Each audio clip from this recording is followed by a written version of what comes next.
Magandang hapon po sa ating lahat. Narito ang weather update sa araw ng Biyernes, December 27, 2024. So kung makikita po natin, meron tayong tatlong weather system na nakakaapekto dito sa ating bansa sa ngayon. At ito po mga weather system po natin ay nagdudulot ng mga pag-ulan sa iba't iba't bahagi ng ating bansa. Unahin na po natin ang Intertropical Convergence Zone or ITCZ na magdadala po ng maulap na papawirin na may mga kalat-kalat na pag-ulan dito sa may Visayas, Mindanao, Mimaropa, Bicol Region, pati na rin dito sa may Quezon. Samantala, yung northeast monsoon po natin ay bahagyang humina, kaya ito pong shear line natin o yung salubungan na mainit at malamig na hangin ay nag-shift po yung kanyang axis. Kaya asahan po natin, makakaranas din po ng maulap na papawirin na may mga kalat-kalat na pag-ulan dito sa may Cagayan, Apayao at Isabela.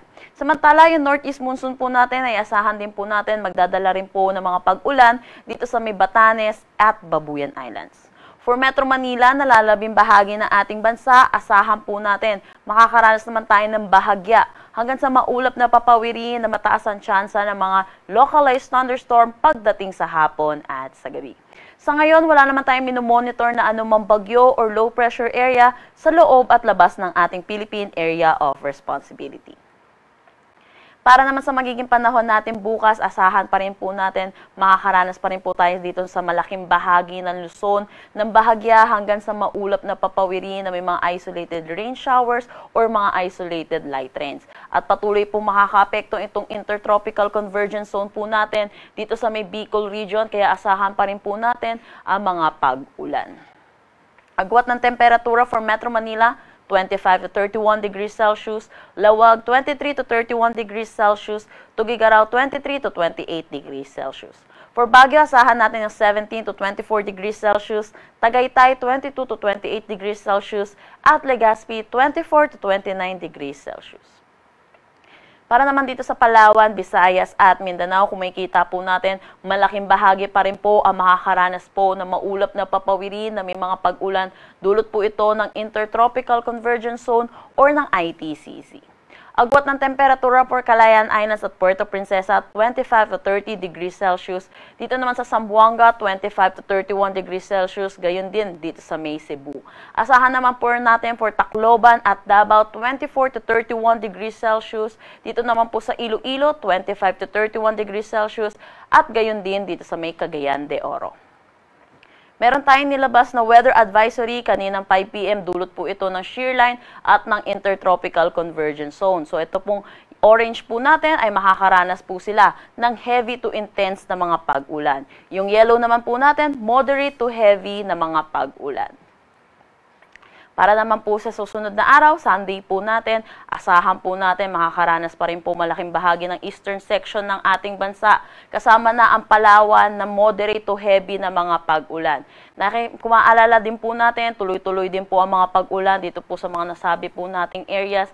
Kaya pinapaalalahanan po natin ang mga kababayan po natin na possible pa rin po ang mga localized flooding at mga pagguho ng lupa.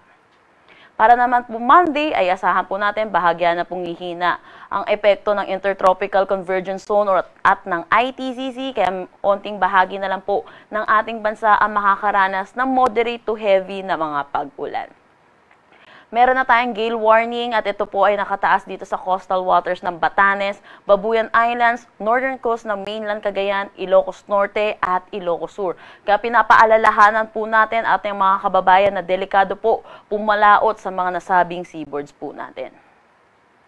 Para naman po sa magiging panahon natin sa susunod na 3 araw, kumikita naman po natin, more on maaliwalas naman po ang ating panahon na aasahan, lalo na po dito po sa ating bisperas po ng bagong taon. Pero kung makikita po natin, Legazpi by Sunday, asahan po natin, makakaranas pa rin naman po sila na maulap na papawirin na may mga kalat-kalat na pag-ulan. Dulot po ito ng Intertropical Convergence Zone. Pero by Monday at Tuesday, improving na po ang ating weather.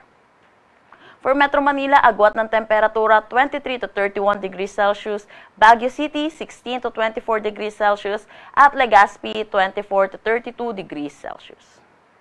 Para naman dito sa Visayas ay asahan po natin, makakaranas naman po sila ng improving weather or maaliwalas na panahon na po ang aasahan. Pero asahan pa rin po natin ang mga localized thunderstorm pagdating sa hapon at sa gabi.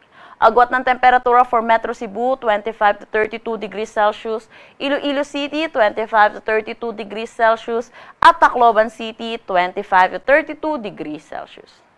For Mindanao, asahan po natin yung Metro Davao po natin, 3 araw pa rin po sila makakaranas ng mga pag-ulan. Dulot po ito ng Intertropical Convergence Zone. At dito rin po sa Zamboanga, by Sunday, makakaranas pa rin po sila ng mga pag-ulan. Pero sa Cagayan de Oro, throughout the 3 days, ay asahan po natin maaliwalas na panahon ang kanilang aasahan.